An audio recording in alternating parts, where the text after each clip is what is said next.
곧 나의 평안을 너희에게 주노라. 내가 너희에게 주는 것은 세상이 준 것 같이 아니하니라. 너희는 마음에 근심도 말고 두려워하지도 말라. 시편 97편 11절을 보시면 의인을 위하여 빛을 뿌리고 마음이 정직한 자를 위하여 기쁨을 뿌렸도다. 오늘 여러분과 나누고자 하는 말씀의 제목은 최고의 선물이 과연 무엇일까?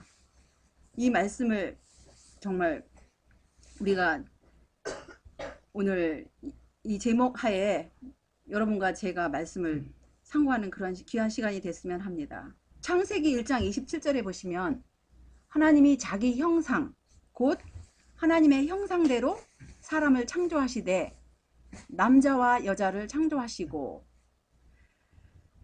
하나님께서 하나님의 형상대로 남자와 여자를 태초에 창조를 하셨다고 그랬어요. 사람에게 주실 수 있는 선물 가운데 얼마나 귀한 선물입니까? 우리는 비록 지금 너무나 오랜 세월 동안에 죄악으로 찌들고 일그러진 그런 모습들이지만 우리의 시조 아담과 하와의 모습을 한번 생각해 보세요. 얼마나 아름다웠을까요? 하나님의 형상대로 사람을 창조하셨다는 거, 사람에게 주실 수 있는 사실은 가장 큰 선물이에요. 사람에게 주실 수 있는 선물 가운데 무엇이 가장 큰 선물일까요? 하나님의 형상대로 지음을 주셨다는 거예요. 그거보다 더 큰 선물이 어디 있을까요? 여기 영감의 글 교육책에 보시면 15쪽입니다. 아담이 창조주의 손으로 지음을 받았을 때 그의 육체와 지능과 영성은 하나님을 매우 닮아 있었다. 하나님이 자기 형상, 곧 하나님의 형상대로 사람을 창조하시고 사람이 오래 살면 살수록 더욱 완전히 창조주의 형상을 나타내어 그분의 영광을 보다 충분히 반영하게 하려고 목적하신 것이다. 사람의 모든 재능은 발달 가능성이 있었으며 그 능력과 활력은 끊임없이 증진하게 되어 있었다. 재능의 활용 범위는 광대하였고 연구를 위해 펼쳐진 분야는 놀라웠다. 창조주와 대면하여 마음을 열어놓고 교제하는 것은 사람에게 있어서 큰 특권이었다.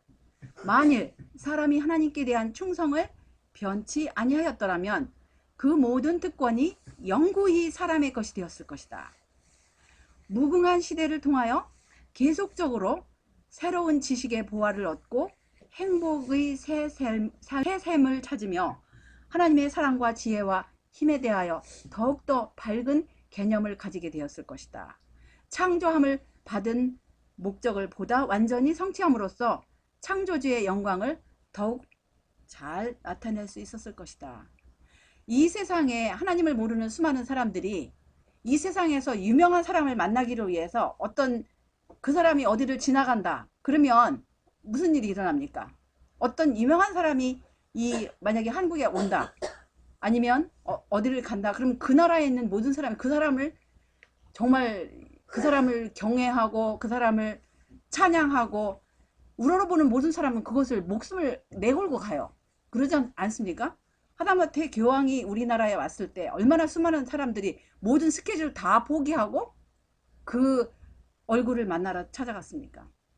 그런데 하물며 하나님의 백성들에게 약속하신 원래 하나님께서 목적하신 바에 의하면 1년도 아니고 2년도 아니고 10년도 아니고 100년도 아니고 영원이라는 세대를 통하여 전지전능하시고 무소부재하시고 모든 것이 가능하시고 가장 아름다우시고 가장 거룩하시고 가장 흠모할 만하신 그런 분과 함께 영원토록 그분을 우리가 따라다니면서 그분을 대면하는 것보다 그보다 더 큰 선물이 어디 있을까요?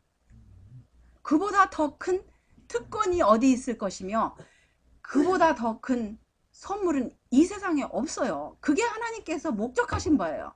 하나님께서 아담과 하와를 창조하셨을 때에는 정말 아담과 하와가 영원 무궁토록 그 무한하신 분과 더불어서 대면하면서 교제하시면서 그 하나님의 그 보화를 영원토록 함께 누리시고자 아담과 하와를 창조하셨어요.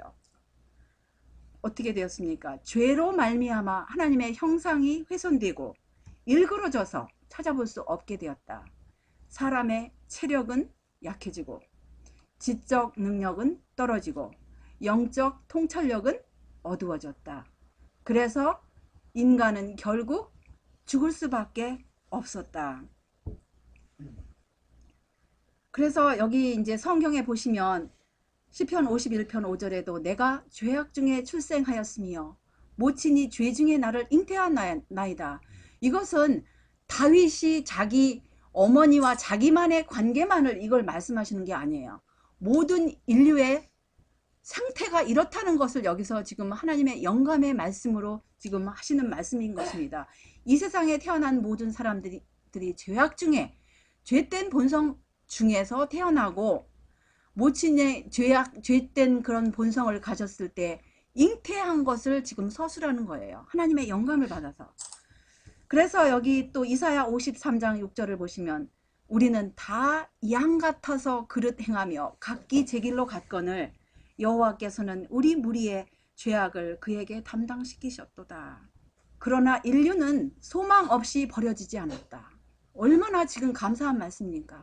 만약에 아담과 하와가 우리의 첫 시조가 범죄하였을 때 즉석 그 자리에서 죽었을 수도 있었지만 하나님께서 그들에게 유예 기간을 주셨어요. 다시 한번 하나님께로 돌이킬 수 있는 그런 은혜의 시간을 주셨습니다. 아담과 하와뿐만 아니라 그 자녀들에게도 역시 유예의 기간을 주셨어요. 은혜로운 돌이킬 수 있는 시간을 주신 거예요. 무한하신 하나님의 사랑과 자비로 구원의 계획이 세워지고 유예 기간에 생명이 주어지게 되었다. 그래서 이 세상에 이 지구상에 태어난 모든 사람들은 아담과 하와의 자녀입니다. 아담과 하와가 죄를 지었을 때 우리는 누구에게 팔렸어요? 죄의 종이 되었던 거예요. 죄의 종이 되고 이긴 자는 진자의 무엇이 됩니까? 진자는 이긴 자의 종이 되는 거예요. 그래서 죄의 삭은 사망이므로 사실 아담과 하와가 죽어야 할 뿐만 아니라 그 자식들도 죄된 본성 가운데 태어나서 죽을 수밖에 없었지만 하나님께서 소망 없이 그냥 포기하시지 않았었어요. 유예 기간을 모두에게 주신 우리 하나님께 얼마나 감사합니까? 정말 이 지구상에 태어난 사람들이 이 사실을 알 것 같으면 그렇게 절망스럽게 죽어갈 필요가 없어요. 하나님께서는 우리 인류를 버려두시지 아니하시고 돌이킬 수 있는 이러한 귀한 시간을 주신 거예요. 사람을 창조하신 하나님의 목적이 실현되도록 사람에게서 창조주의 형상을 회복시키는 것, 다시 말해 지덕체의 발달을 증진시켜 사람으로 하여금 창조되던 당시에 완전한 상태로 돌아가게 하는 것이 구속사업이다. 이것은 또 교육의 목적인 동시에 인생의 위대한 목적이기도 하다. 그래서 하나님께서 주신 인류에게 주신 가장 최고의 선물, 하나님의 형상, 그것이 죄를 지음으로 인해서 일그러지고 없어졌는데 다시 회복하실 수 있도록 이러한 기회를 주셨어요. 그 계획이 세워진 것이 바로 구속의 경륜이라고 구속의 계획이라고 합니다. 하나님 아버지와 그분의 독생자 예수님께서 이 모든 것을 내다보시고 죄가 들어오기 전부터 세워놓으신 그 계획, 그것이 이제 실행으로 옮기시는 그런 시간이 되었습니다. 그래서 갈라디아서 4장 4절 5절을 보시면 때가 참에 하나님이 그 아들을 보내사 여자에게서 나게 하시고 율법 아래 나게 하신 것은 율법 아래 있는 자들을 속량하시고 우리로 아들의 명분을 얻게 하려 하심이라. 그래서 마태복음 1장 21절로 보시면 아들을 낳으리니 이름을 예수라 하라. 이는 그가 자기 백성을 저희 죄에서 구원할 자이심이라 하니라. 그래서 예수님은 요한복음 1장 9절에 보시면 참빛 곧 세상에 와서 각 사람에게 비치시라고 하셨어요. 어둠에 있는 그 인류의 마음을 비추시는 참 빛으로 이 세상에 예수님께서 참 빛으로 오셨습니다. 그래서 계시록 3장 20절을 보시면 볼지어다 내가 문 밖에 서서 두드리노니 누구든지 내 음성을 듣고 문을 열면 내가 그에게로 들어가 그로 더불어 먹고 그는 나로 더불어 먹으리라. 여기 지금 예수님께서 각 사람의 마음 문 밖에서 지금 빛으로 두드리고 계세요. 두드리고 계시는데 지금 누구에게 들어가실까요? 요한복음 1장 12절 13절을 보시면 영접하는 자, 곧 그 이름을 믿는 자들에게는 하나님의 자녀가 되는 권세를 주셨으니. 그래서 예수님께서 우리 마음 가운데 두드리시는 음성을 듣고 예수님을 영접하는 사람에게는 또 그 이름을 믿는 자들에게는 하나님의 자녀가 되는 권세를 주셨다 그랬어요. 그래서 이는 혈통으로나 육정으로나 사람의 뜻으로 나지 아니하고 오직 하나님께로서 난 자들이니라. 하나님께로서 난 자가 누구일까요? 하나님께로 난 자가 누구일까요? 여기 요한복음 1장인데 똑같은 복음 요한복음 3장에서 그 어떻게 나는지를 지금 니고데모에게 예수님께서 말씀하신 그 대화 가운데서 우리가 답을 찾을 수가 있어요. 여기 이제 그 전에 요한복음 1장 14절을 먼저 보시면 말씀이 육신이 되어 우리 가운데 거하심에 우리가 그 영광을 보니 아버지의 독생자의 영광이요 은혜와 진리가 충만하더라. 아버지의 독생자는 사실은 하나님의 최고의 선물입니다. 하나님의 최고의 선물을 인류에게 주셨어요. 그러니까 사람을 하나님의 형상대로 만드신 것도 최고의 선물이라 그랬는데 사실은요 사람을 만드신 분이 누구신지 아시죠? 하나님께서 누구를 통하여 만드셨어요? 예수님을 통해서 만드셨어요. 지금 우리 시조 아담과 하와가 타락해서 그 형상이 일그러진 형상, 또 죄악 가운데 태어난 그 죄인들 안에서 지금 하나님의 형상을 회복시키시기 위해서 하나님께서 가장 아끼시는 그분의 가장 소중하신 하나님께서 인류에게 주실 수 있는 최고의 선물 독생자를 주신 거예요. 그래서 요한복음 1장 16절을 보시면 우리가 다 그의 충만한 데서 받으니 은혜 위에 은혜로라. 지금 이 요한복음은 성령에 충만하여서 이 기록을 했어요. 그래서 이 말씀의 뜻을 이해하면서 그 예수님의 그 충만한 신성의 영의 충만함을 받고 은혜 위에 은혜라고 이렇게 말씀을 하시는 거예요. 근데 이제 아까 우리가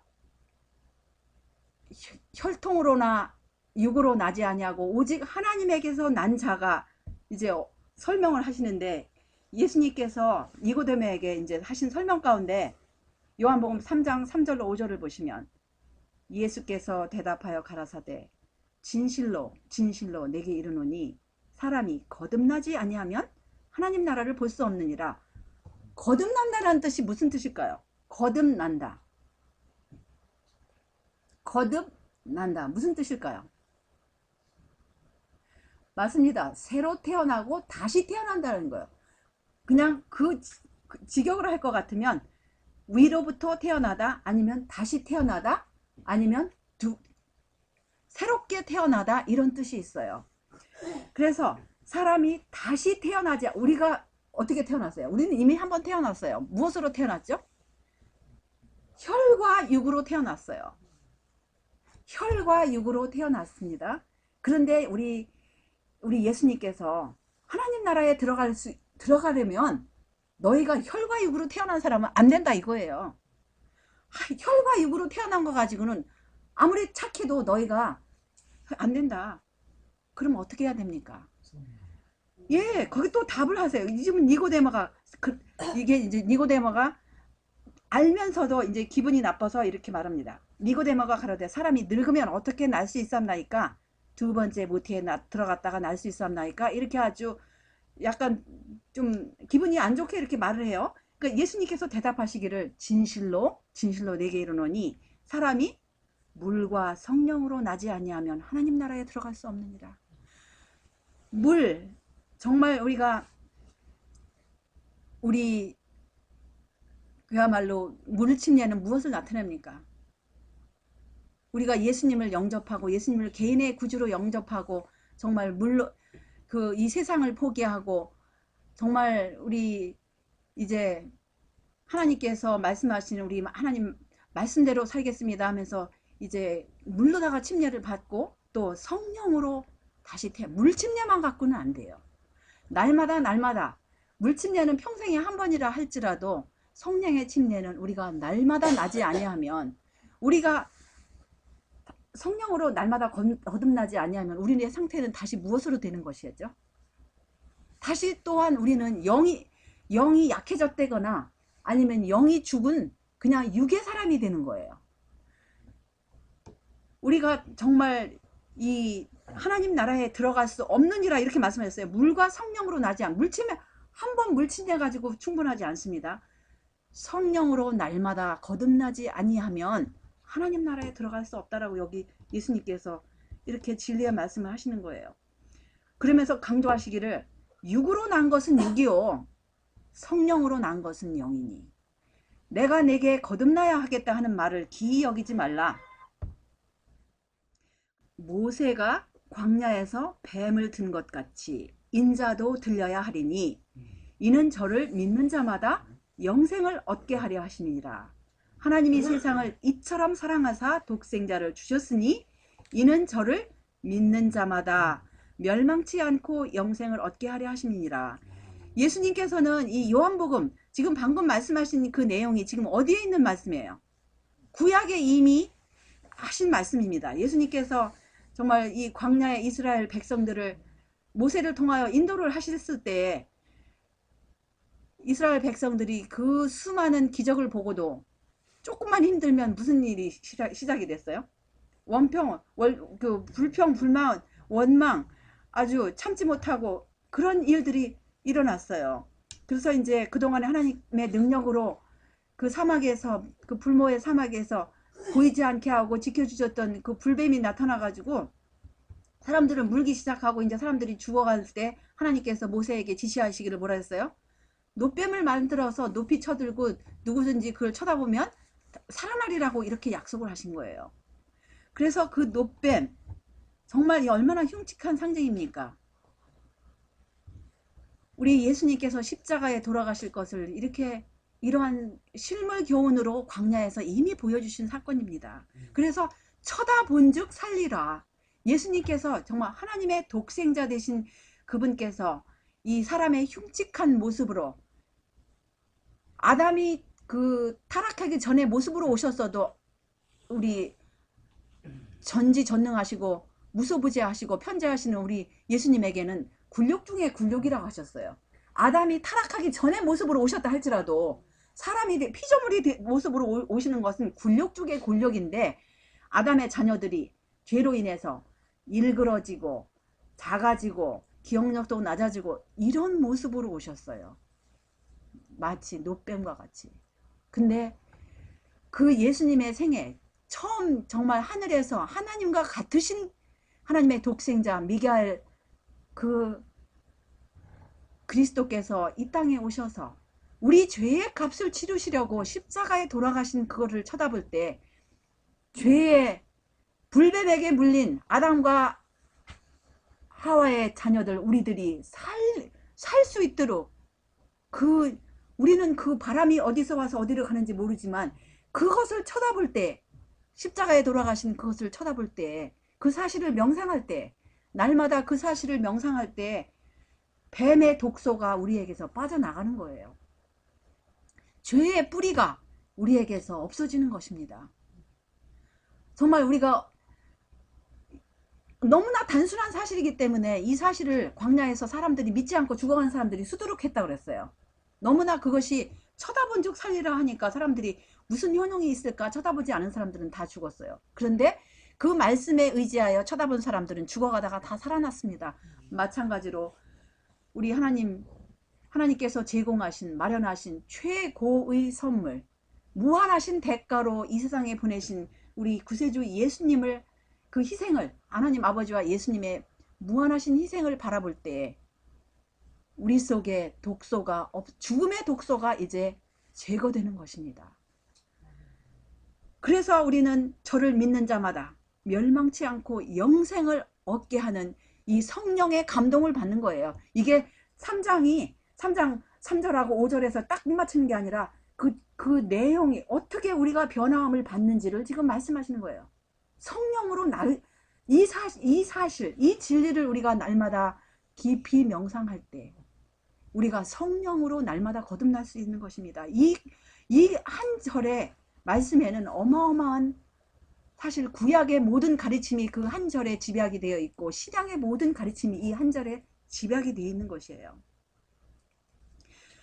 그리고 예수님께서 이제 돌아가시고 이 땅에 오셔서 제자들에게 이제 부활하셔가지고 제자들에게 이제 맨 처음에 하신 말씀이 무슨 말씀이죠?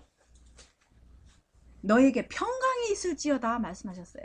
돌아가시기 전에도 하신 말씀이 뭘 말씀하셨어요? 내가 너희에게 평안을 끼치노니 말씀하셨어요. 그리고 부활하셔서 하신 말씀이 또한 평강이 있을지어다 이렇게 말씀하셨어요. 왜냐하면 예수님께서 예수님이 계시는 동안에도 그 세상에는 그 시대에는 평안이 없던 시대였어요. 예수님이 제거된 세상에는 평안이 없어요.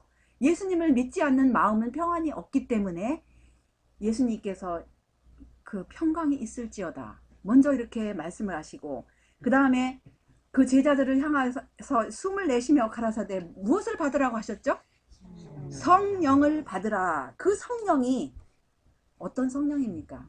아까 기도 가운데도 언급하셨지만 창세기 2장 7절에 하나님께서 흙으로 사람을 지으시고 생기를 그 코에 불어넣으시니 사람이 무엇이 된지라? 생명이 된. 같은 입김입니까? 틀린 입김입니까? 똑같은 하나님의 생기를 지금 불어넣어 주시는 것을 예수님께서 제자들에게 숨을 불어넣으시면서 실물로 이렇게 보여주시는 거예요. 그래서 오늘날 우리 육안에는 예수님이 안 보이십니다.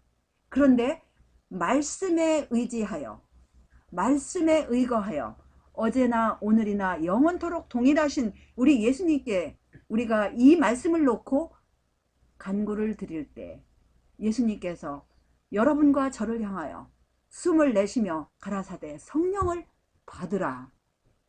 우리가 이 말씀을 믿으면 받은 줄로 믿고 거기에 의거하여 날마다 성령으로 살 수 있는 것입니다. 여기 번역되지 않은 그 옛날 교회 지남에 이런 말씀이 있어요. 우리 주 예수님의 재림 직전에 성령의 약속의 의미를 이해하는 것은 전적으로 필수적이다. 그것에 대하여 말하고 그것을 위하여 기도하고 그것에 관하여 설교하라. 주님께서는 부모들이 자녀들에게 좋은 선물을 주기를 원하는 것보다 성령을 주시기를 더욱 원하신다. 이 말씀 비슷한 말씀이 사도행적에도 있어요. 그런데 왜 이렇게 이 말씀을 더 구체적으로 예수님의 재림 직전에 성령의 약속의 의미를 이해하는 것은 전적으로 필수적이다라고 말씀하셨을까요? 왜냐하면 오늘 안식일 학교 시간에도 이제 몇 번 언급한 것을 들었는데요. 우리가 사는 세상은 평안이 없어요. 점점 지금 힘들어가는 세상에 우리가 살고 있습니다. 우리 마음에 평안이 없을 때 마치 이 마음이 무너지면 무엇이 무너집니까? 우리 육체도 무너져요. 마음이 무너지면 모든 것이 다 무너지게 돼 있어요. 그런데 성령의 열매 가운데 우리가 하나님의 성령을 받았을 때 우리에게 미치는 영향이 무슨 영향이 있어요? 사랑과 희락과 화평이 있습니다. 그래서 그 화평, 그야말로 이 평안이 없는 이 시대 가운데서 우리 마음 가운데 평안을 누리기 위해서는 정말 우리가 성령의 약속의 의미를 이해하는 것은 정말 필수적인 거예요. 그런데 성령이 과연 누구의 영인가 이제 계속해서 보십시다. 여기 보시면 그리스도께서 그의 제자들에게 성령의 약속을 주셨을 때 그분은 그의 지상 봉사의 마지막을 맞이하고 계셨다. 그분은 죄를 담당하실 자로서 그가 져야 할 그 죄악의 무거운 짐을 온전히 깨닫고 십자가의 그늘 아래 서 계셨다. 자신을 희생제물로 바치기에 앞서 그분은 그를 따르는 자들에게 베푸시려고 하신 아주 아니면 가장 필수적이고 완전한 선물에 대해 제자들에게 교훈을 주셨다. 그 선물을 통하여 그들은 그분의 무한한 은혜의 근원에 이르게 될 것이었다. 그분은 이렇게 말씀하셨다. 내가 아버지께 구하겠으니 그가 또 다른 보혜사를 너희에게 주사 영원토록 너희와 함께 있게 하시리니 저는 진리의 영이라 세상은 능히 저를 받지 못하나니 이는 저를 보지도 못하고 알지도 못함이라. 그러나 너희는 저를 아나니 저는 너희와 함께 거하심이요 또 너희 속에 계시겠습니다. 구주께서는 성령이 그의 대리자로서 한 힘있는 사업을 이루려고 임할 그때를 가리키고 계셨다. 성령의 능력으로 수세기 동안 축적되어 온 죄악이 격퇴될 것이었다. 이 죄악이 누구 안에 있는 죄악입니까? 사람의 마음 가운데 있는 죄악이 이제 성령의 능력으로 격퇴될 것입니다. 예수님을 영접하는 자, 곧 그 이름을 믿는 자에게는 하나님의 자녀가 되는 권세를 주셨다 그랬어요. 성령으로 거듭남으로써. 그래서 여기 또 뭐라고 하셨냐면 성령의 약속은 어떤 시대나 어떤 족속에게 제한되어 있지 않다. 그리스도께서는 성령의 거룩한 감화가 세상 끝날까지 그를 따르는 자들과 함께 할 것이라고 선언하셨다. 오순절 때부터 지금까지 자신을 주님과 그분의 사업에 온전히 바친 모든 사람에게 보혜사를 보내셨다. 그리스도를 개인의 구주로 받아들인 모든 사람들에게 성령은 권거자로, 성결케 하는 자로, 인도자로, 그리고 증인으로 함께 하셨다. 신자들이 하나님과 더 가까이 동행할 때 그들은 구속주의 사랑과 그의 구원하시는 은혜를 더욱 힘있고 분명하게 증거하게 되었다. 박해와 시련의 오랜 세기를 통하여 남녀들은 그들의 생애에서 성령의 임재를 큰 양으로 누렸으며 세상에서 거기 이제 번역이 잘못됐어요. 이적과 기사를 베푸는 자들로 섰다 이렇게 번역했는데 제가 빨간 부분 지운 부분은 그게 아닙니다. 세상에서 이적과 기사로 섰다. 성령을 받은 자 자신이 이적과 기사예요.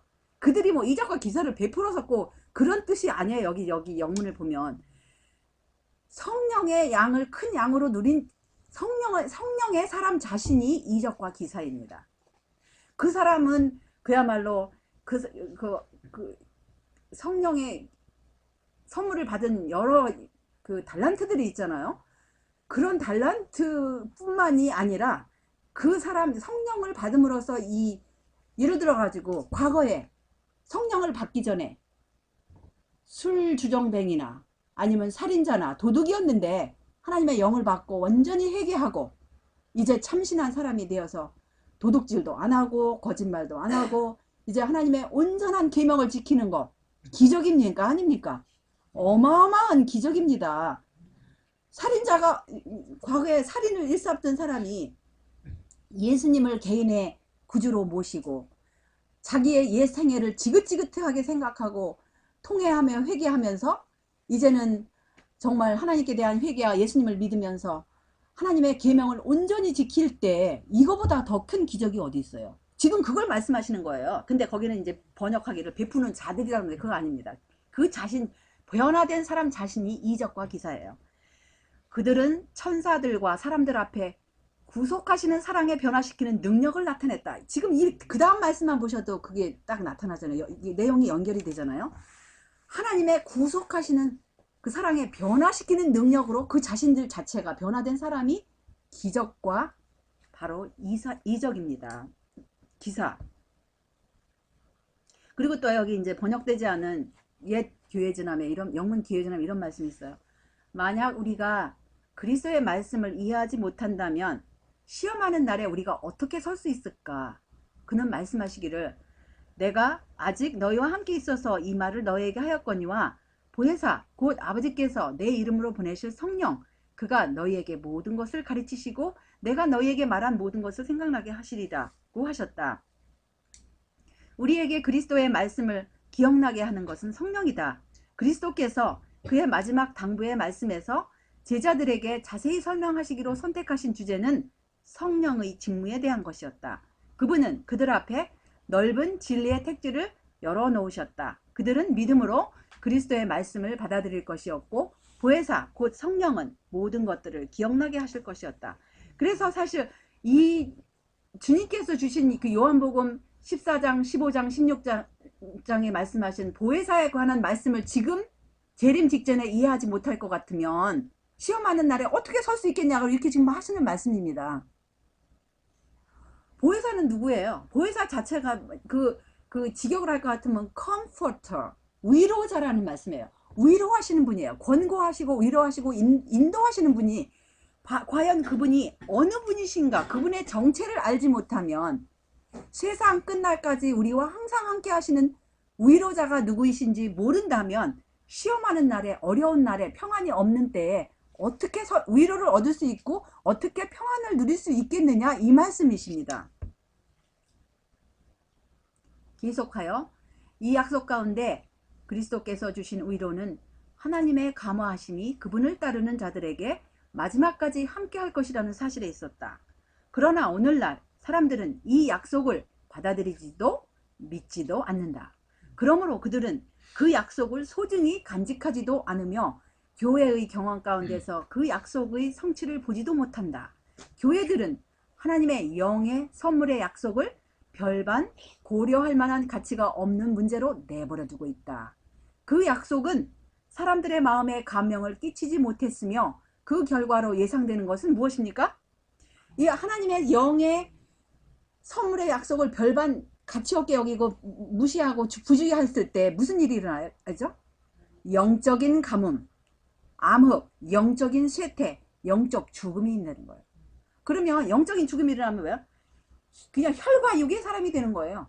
그냥 영이 없이, 아니면 영이 부족하고 죽어가는 상태에서 과거에 예수님을 영접하기 전에 예전 상태의 생활로 살아가는 거예요. 그냥 하늘과는 관계없이 그냥 예전 옛사람으로 다시 돌아가는 거예요.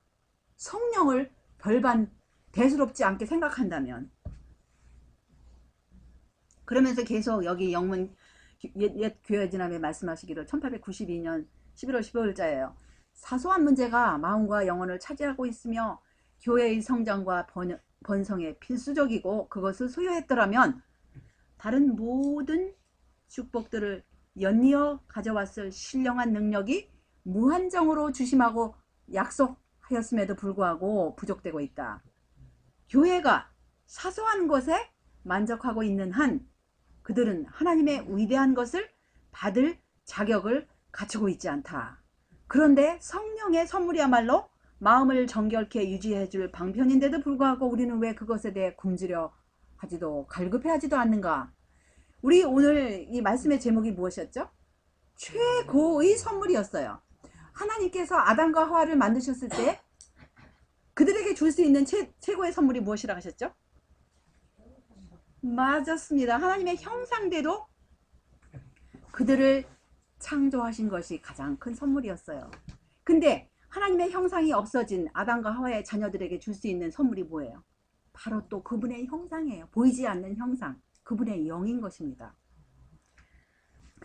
계속 말씀하시기를 주님께서는 부모가 자식에게 좋은 선물을 주기를 원하는 것보다 당신을 섬기는 자들에게 성령을 주시기를 더 원하고 계신다.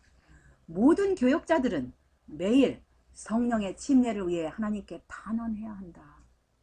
매일같이 우리가 육의 양식을 먹어야 우리 육이 사는 것처럼 매일같이 우리가 하나님의 영을 받지 아니하면 우리 영은 소멸되는 거예요. 우리 육신의 양식을 날마다 먹지 않으면 육이 소멸돼서 결국은 죽어요. 한 40일만 여러분이 안 잡숴 보세요. 육이 그냥 근육도 없어지고 지방질 다 없어지고 나중에 뼛속에 있는 칼로리까지 싹 먹어서 뼈가 텅텅 비면서 그냥 사라져 바람처럼 사라지는 사람이 되는 거예요. 육의 양식을 필요한 것처럼 우리 마음의 양식이 뭐냐면 하나님의 영인 것입니다. 근데 하나님의 영이 어디에 들어있어요? 하나님의 말씀 가운데 하나님의 영이 충만한 것입니다. 근데 하나님의 말씀이 하나님의 영을 받지 아니하면 글자로 보이지 하나님의 영을 우리가 받을 수가 없어요. 그래서 하나님의 하나님의 말씀은 그냥 말씀이라고 하지 않습니다. 무엇이라고 하죠? 생명의 말씀이라고 그랬어요. 왜냐하면 하나님의 내적 생명이 그 안에 포함되어 있기 때문에 생명의 말씀이라는 거예요. 영생의 말씀이라는 거예요. 그래서 우리가 믿음으로 하나님의 말씀을 펴기 전에 믿음으로 그분의 영, 진리의 영을, 그분의 영을 간구하였을 때 이 말씀이 글자로 보이지 아니하고 나에게 영생을 주는 능력의 말씀이 되는 것입니다. 그 성령을 주시겠다는 약속은 구약에도 요엘서에 이렇게 말씀하셨어요. 그 후에 내가 내 신을 만민에게 부어주리니 너희 자녀들이 장래일을 말할 것이며 너희 늙은이는 꿈을 꾸며 너희 젊은이는 이상을 볼 것이며 그때 내가 또 내 신으로 남종과 여종에게 부어줄 것이며, 그 다음에 여기 같은 말씀을 또 사도행전 2장 17절 18절에서 반복을 하시고, 또 스가랴 10장 1절에서는 봄빛 때에 여호와 곧 번개를 나는 여호와께 비를 구하라. 무리에게 소낙비를 내려서 밭의 채소를 각 사람에게 주리라. 이렇게 약속하셨어요. 우리가 이제 시골에서 사신 분들은 다 아시지만 항상 이 시골에는 때가 있어요. 도시에도 마찬가지예요. 심을 때가 있고 거둘 때가 있습니다. 우리가 심어야 할 때 거두러 나가는 사람이 있으면 여기가 좀 고장난 사람이고, 거두러 나갈 때 남들은 다 거두고 있는데 심을 것 같으면 또 그 사람 또한 참으로 모자란 사람이라고 할 거예요. 때가 있습니다. 하나님께서도 약속하신 때가 있어요. 우리가 날마다 성령의 간구를 받는 자만이, 여기는 봄비다라고 그랬는데 이 봄비는 이 성경에서 말씀하시는 봄비는 늦은 비의 때예요. 밀이나 보리가 추수되기 전에, 무르익기 전에 봄비 때에 그걸 뭐라고 그러죠? 우리는 늦은 비라고 할 수 있어요. 밀이나 보리가 익어야 할 시기는 바로 봄비가 내려야 할 시기입니다. 하나님께서 이 영생의 씨앗을, 복음의 씨앗을 이른비 때에 예수님의 피로 적시시고, 예수님의 말씀이 이제 제자들 마음 가운데 그 구속의 경륜의 뜻을 알고 하나님께서 정말 아들을 보내셨다라고 외치고 그 구속의 경륜이 2000년 동안 하나님의 자녀들에게서 이제 자라기 시작해서 이제는 어떤 때가 됐습니까? 무르익을 바로 시점에 우리가 살고 있습니다. 무르익을 시점에 주님께서 주심하고 약속하신 이 늦은 비, 이른 비는 이미 단체적으로 내리셨어요. 늦은 비, 바로 우리는 늦은 비 때에 살고 있어요. 늦은 비 때에 정말 믿음으로 우리가 이 비를 구할 때 하나님께서 주시겠다고 이렇게 약속하시는 거예요. 뭐라고 말씀하시느냐면, 너희가 악한 자라도 좋은 것으로 자식에게 줄 줄 알거든 하물며 하늘에 계신 너희 아버지께서 구하는 자에게 좋은 것으로 주지 않겠느냐. 가장 좋은 선물이 뭐냐, 이거 지금 말씀하시는 거예요. 그러면서 이제 구체적으로 누가복음 11장 13절에서 가장 좋은 선물이 무엇인가 이렇게 말씀하시는 것입니다. 너희가 악할지라도 좋은 것을 자식에게 줄 줄 알거든 하물며 너희 천부께서 구하는 자에게 성령을 주시지 않겠느냐 하시니라. 지금 서두에도 제가 말씀드렸듯이 하나님께서 사람을 창조하셨을 때 하나님의 형상대로 만드시지 않으셨을 것 같으면, 그건 어떤 면으로 사람에게 줄 수 있는 선물을 아직 안 주셨어요. 여러분이 만약에 고양이로 태어났다고 생각합시다. 고양이, 물론 죽은 것보다는 살아있는 고양이가 좋죠. 그렇지만 고양이는 사람하고 이야기할 수 없어요. 그러죠? 아무리 고양이가 이뻐도 사람하고 이야기할 수 없어요. 여러분이, 하나님께서 여러분과 저를 고양이로 창조를 하셨을 것 같으면 하나님께로 받을 수 있는 최고의 선물은, 왜냐 우리는 최고가 무엇인지 이미 말씀 가운데서 우리가 확인을 했기 때문에 최고의 선물 아직 아니에요. 근데 하나님께서 아담과 하와를 하나님의 형상대로 빚으신 자체가 최고의 선물이에요. 근데 죄 때문에 잃어버린 그 형상, 그것을 다시 회복하시는 것이 바로 성령을 주시는 것이거든요. 생각합시다. 아무리 우리가 눈과 코가 이쁘게 성형수술하고 무엇을 하고 한다 한들, 우리가 만약에 성형수술하고 아름답게 다 꾸밀 수 있는 모든 것을 다 이 세상에 돈을 쳐들여서 했다 한들 마네킹처럼 이쁜 얼굴을 가졌다 한들 식물인간이라면 여러분도 식물인간 되고 싶습니까? 아무도 없어요. 왜냐? 영이 없는 사람은 죽은 사람이기 때문에.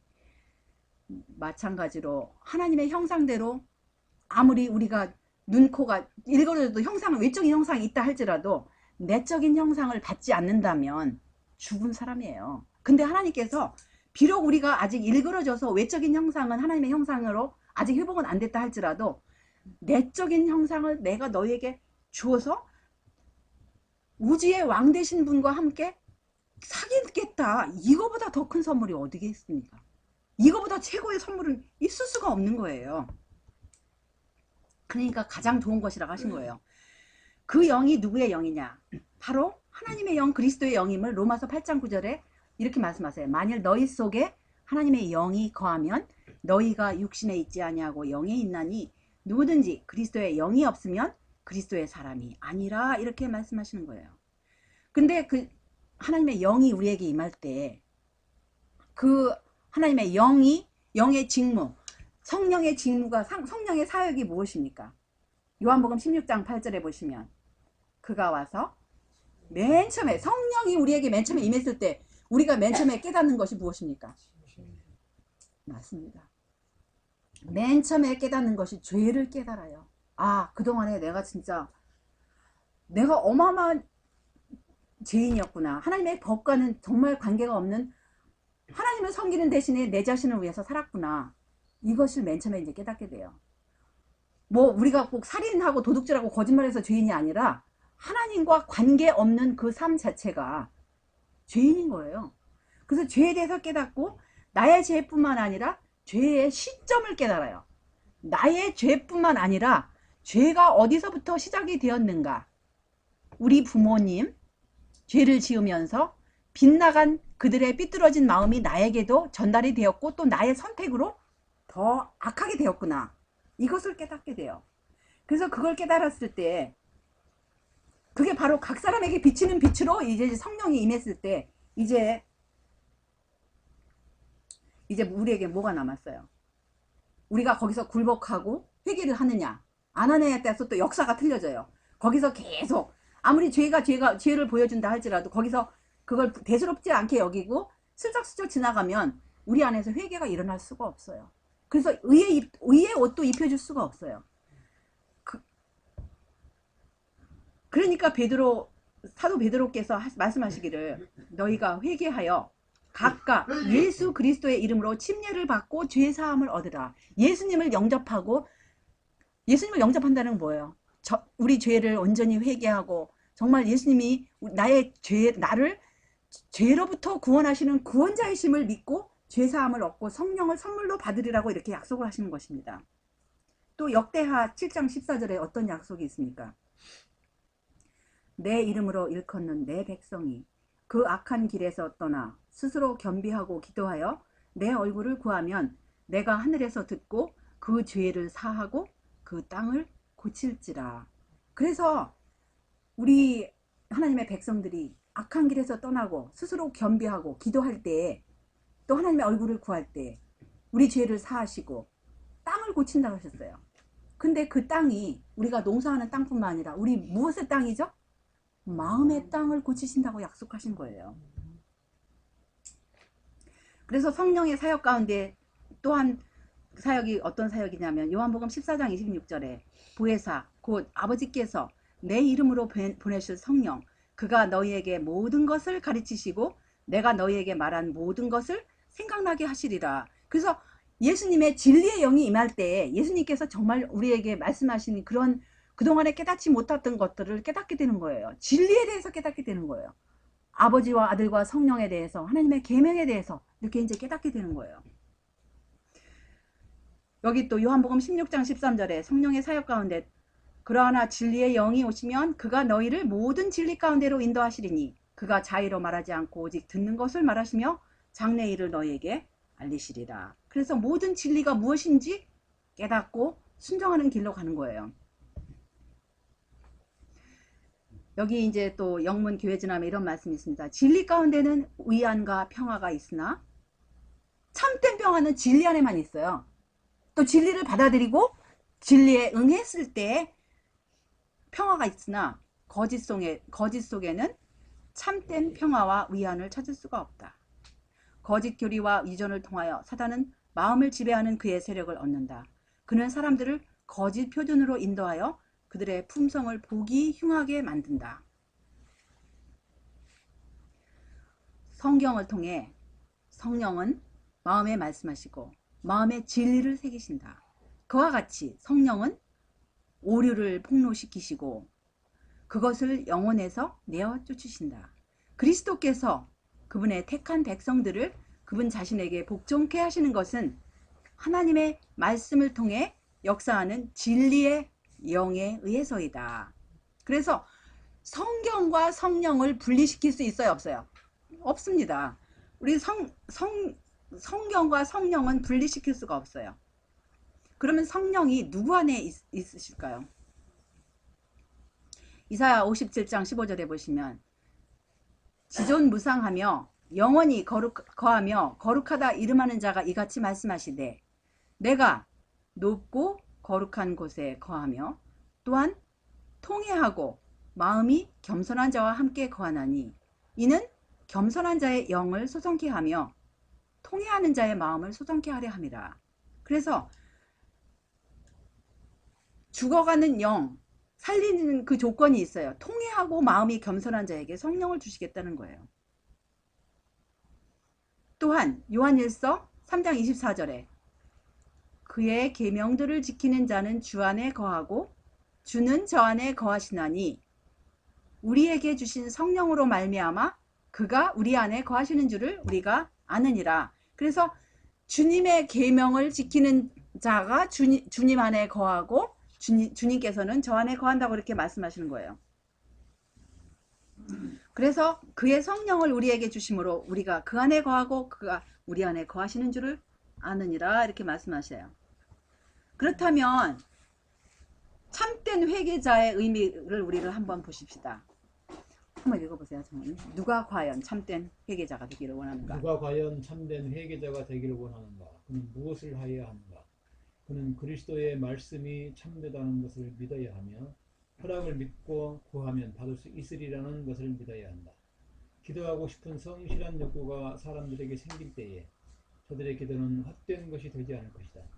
주님께서는 당신의 말씀을 성취하실 것이며 성령은 하나님께 향한 회개와 우리 주 예수 그리스도에게 향한 믿음으로 인도하실 것이다. 그는 깨어 기도할 것이며 자신의 죄를 버리고 하나님의 계명을 순종하기 위한 자신의 노력을 열렬히 나타내므로 그는 믿음이 섞인 기도를 올릴 것이며 믿을 뿐만 아니라 율법의 교훈들을 순종할 것이다. 그는 현 안에서 자기 자신이 그리스도의 편에 있음을 밝힐 것이다.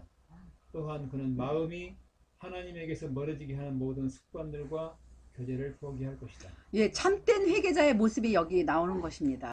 그 다음에 계속하여서 하나님의 자녀가 되려는 자는 회개와 용서는 오직 다름 아닌 그리스도의 대속을 통하여서만 얻을 수 있다는 진리를 받아들여야 한다.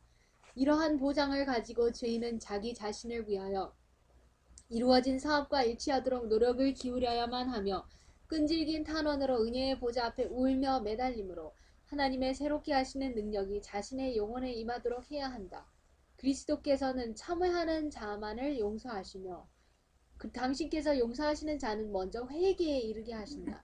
준비하시면 완전하며 모든 믿는 영혼들을 위하여 그리스도의 영원한 의를 입혀주신다. 그래서 여기 말씀해 보시면 아까 요한복음 16장 8절에 성령 예수님 그러니까 여러 방면으로 지금 표현하시는 거예요.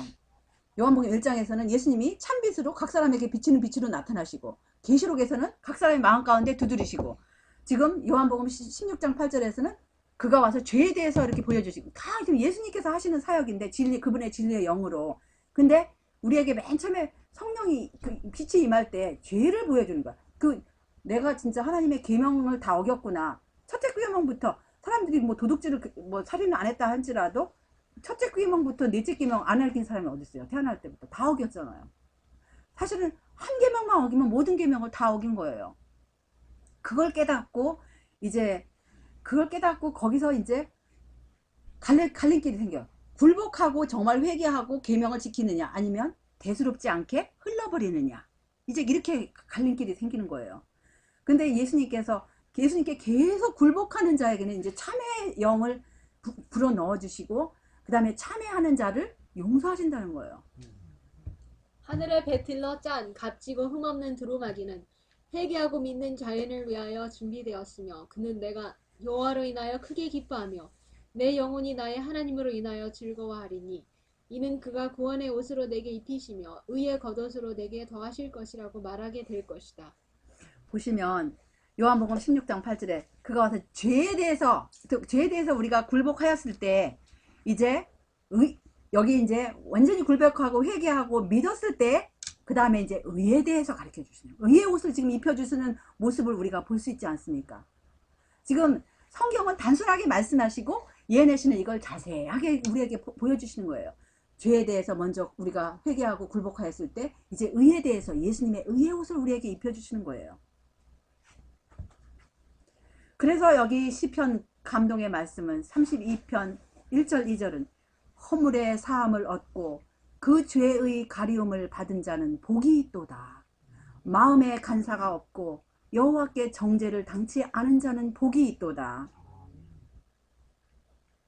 그래서 고린도후서 6장 1절에 보시면 우리가 하나님과 함께 일하는 자로서 너희를 권하노니 하나님의 은혜를 헛되이 받지 말라. 또한 성령을 소멸치 말며, 하나님의 영이 우리 마음을 감동시키실 때 소멸치 말라고 지금 당부하시는 거예요. 우리 진짜 각자는 일생생활 가운데서 얼마나 자주 우리 하나님의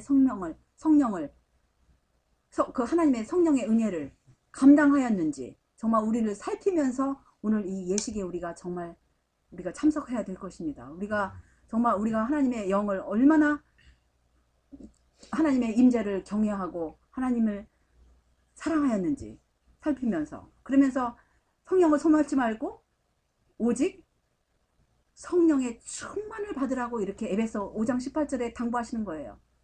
오직 성령의 충만을 받으라.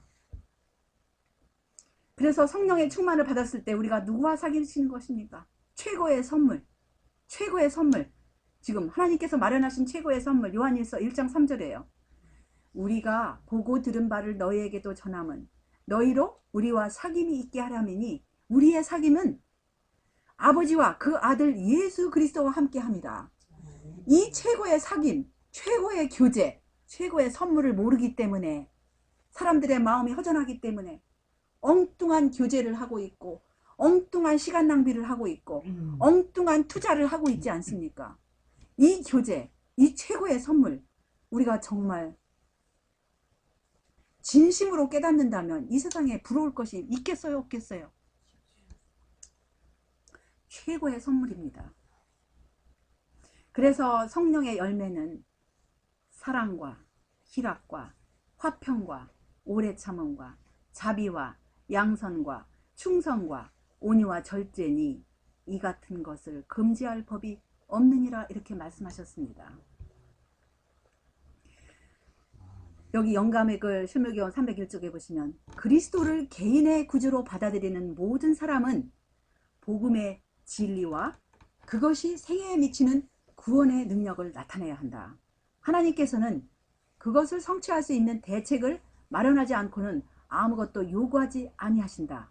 우리는 그리스도의 은혜를 힘입어 하나님이 요구하시는 것은 무엇이든지 이룰 수 있다. 하늘의 모든 부여함이 하나님의 백성을 통해 나타나야 한다. 너희가 과실을 많이 맺으면 내 아버지께서 영광을 받으실 것이요 너희가 내 제자가 되리라. 여기 또한 예수님께서 주신 비유 가운데 누룩의 비유가 있어요. 누룩은 무엇이냐면 이것은 하늘나라의 상징으로 사용되셨는데 그것은 바로 영혼을 소생시키시고 동화하게 하는 하나님의 은혜의 능력을 이렇게 예시하는 그 비유가 있는데요.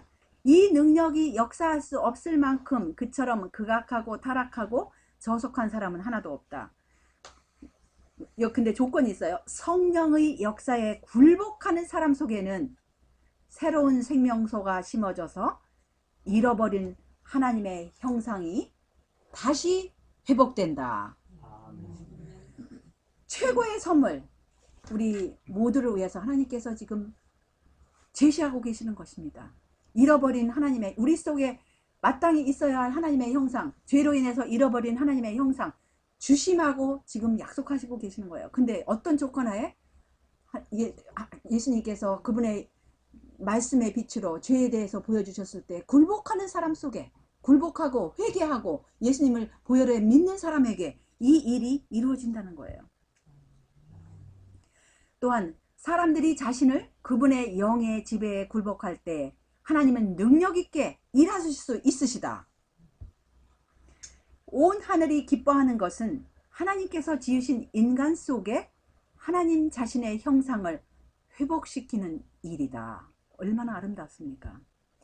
그런데 성령을 주시는 이유를 여기 분명하게 말씀하시기를, 또 새 영을 너희 속에 두고 새 마음을 너희에게 주되 너희 육신에서 굳은 마음을 제하고 부드러운 마음을 줄 것이며 또 내 영을 너희 속에 두어 너희로 무엇을 행하게 하리니? 내 율례를 행하게 하리니 너희가 내 규례를 지켜 행할지라. 하나님께서 하나님의 영을 주시는 이유는 하나님의 율법을 순종케 하라고 주신다고 이렇게 에스겔서 36장 27절을 이렇게 말씀하시는 거예요.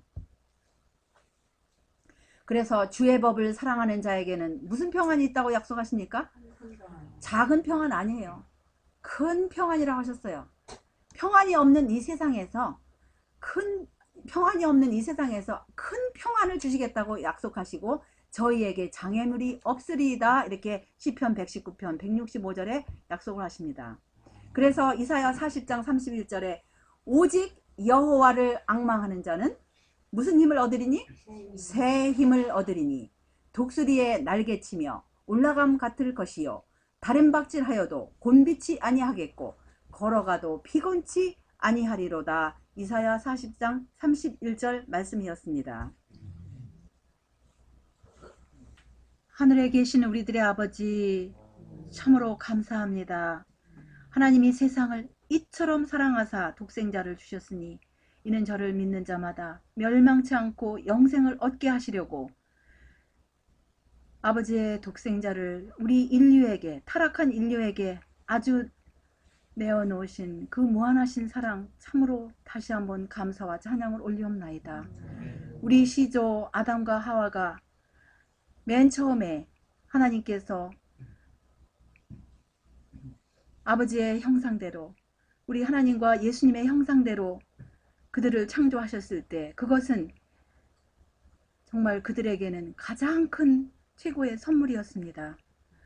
그런데 죄로 인해서 그 하나님의 형상이, 육체적인 형상과 내적인 형상이 너무도 일그러지고 찌그러졌을 때, 마땅히 죽어야 할 그때 그냥 거기서 포기하지 아니하시고 그들에게, 또한 우리에게 유예의 기간을 주심을 참으로 감사합니다.